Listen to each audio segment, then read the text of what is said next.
مسند احمد بن حنبل کی حدیث نمبر ہے 7551۔ حضرت سیدنا ابو ہریرہ رضی اللہ تعالی عنہ بیان فرماتے ہیں کہ سمعت رسول اللہ صلی اللہ علیہ وآلہ وسلم، میں نے رسول اللہ صلی اللہ علیہ وآلہ وبارک وسلم کو یہ فرماتے ہوئے سنا، اذا صلی احدکم ثم جلس فی مصلاہ لم تزل الملائکۃ تقول اللہم اغفر لہ اللہم ارحمہ ما لم یحدث او یقم او کما قال۔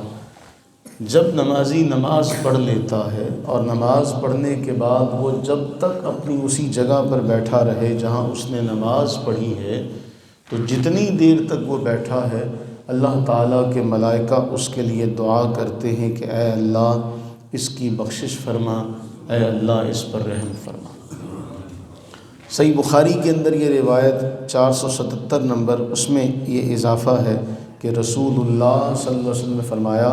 کہ جب بھی تم میں سے کوئی مسجد کی طرف آنا چاہے وضو کرے، آداب کا لحاظ رکھے، اس کے بعد مسجد میں صرف نماز کی غرض سے آئے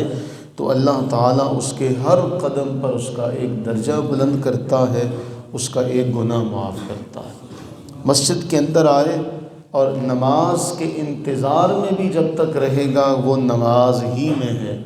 اور نماز کے بعد بھی جتنی دیر تک بیٹھا رہے گا تو وہ نماز ہی میں ہے۔ ہمیں تو اتنا اللہ نے قدم قدم پر اپنی رحمتوں سے نوازا کہ نماز کے انتظار میں ہے تب بھی نماز میں، نماز کے بعد بیٹھے ہیں تب بھی نماز میں۔ فرمایا پھر اس کے لیے فرشتے رحمت خداوندی کی دعائیں کرتے ہیں، اے اللہ اس کو بخش دے، اے اللہ اس کو بخش دے، اے اللہ اس پر رحم کر، جب تک کہ اس کا وضو نہ ٹوٹ جائے، وہ فرشتوں کو ایذا نہ دے دے، یہ اس کے لیے دعا ہوتی رہتی۔ تو یہ دعا اللہ سے کیا کریں کہ اللہ تعالیٰ ہمیں مسجد میں آنے جانے کی توفیق عطا فرمائے، اور اللہ تعالیٰ اس گھر میں آنے کا صدقہ اللہ تعالیٰ ہمیں مسجد حرام میں حاضری کا شرف عطا فرمائے۔ یہ اور آپ دنیا میں پھر کے دیکھ لیں، مشاہدہ کر لیں، یہ کہنا کہ جی پیسہ کسی کے پاس ہو تو وہ جا سکتا ہے، الا ماشاء اللہ یہ باتیں اپنی اپنی ہیں، لیکن بہت سے ایسے بھی ہیں جن کے پاس پیسہ بھی ہے لیکن پھر بھی وہ نہیں جاتے، یا پھر بھی وہ جانا چاہیں تو جا نہیں سکتے۔ صرف ایک معاملہ ہے، اس کی توفیق، اللہ تعالیٰ کی توفیق۔ وہ توفیق اس کی شامل حال نہ ہو تو ہم کون سا بہت زیادہ مالدار ہیں، کوئی بہت زیادہ حسین و جمیل ہیں، کہ بہت زیادہ نیک ہے، عابد و زاہد ہے، یہ اس کی توفیق ہے کہ وہ ہمیں اپنے گھر میں سجدے کی توفیق عطا فرما دے۔ یہ اس کی توفیق ہے جو ہمیں وہ عطا کر رہا ہے اور ہمیں سجدے کی توفیق مل جاتی، اس کی رحمت ہے، اس کا لطف و کرم ہے۔ ورنہ کئی ایسے ہیں علم والے، دولت والے، جن سے اللہ تعالیٰ سجدے کی توفیق چھین لیتا، جن سے اللہ تعالیٰ تلاوت قرآن کی توفیق چھین لیتا، جن سے اللہ تعالیٰ اس کو یاد کرنے کی توفیق ہی نہیں دیتا۔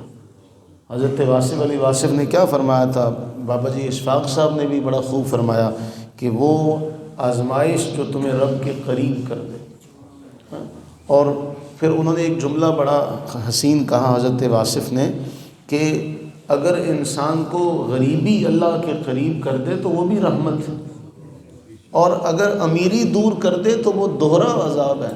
کہ اس کے پاس مال ہے اور پھر وہ اللہ کو یاد نہیں کرتا۔ یہ صرف یہ سمجھنے کی بات ہے، اور یہ ہر ایک کو نصیب نہیں ہو سکتی۔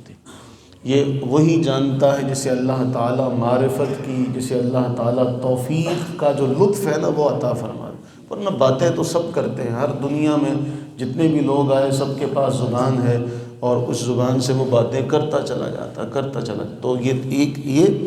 دوسرا، اللہ کے گھر جب آئیں تو اللہ تعالیٰ ہمیں اپنے گھر کے ادب کی توفیق عطا فرمائے۔ ہم اس کے گھر میں بیٹھے ہیں تو جتنا ادب کا ہم اہتمام کر سکتے ہیں اتنا ادب کا اہتمام کیا جائے۔ اللہ تعالیٰ ہم سب پر اپنی بے بہا رحمتیں برکتیں نازل فرمائے، آمین ثم آمین۔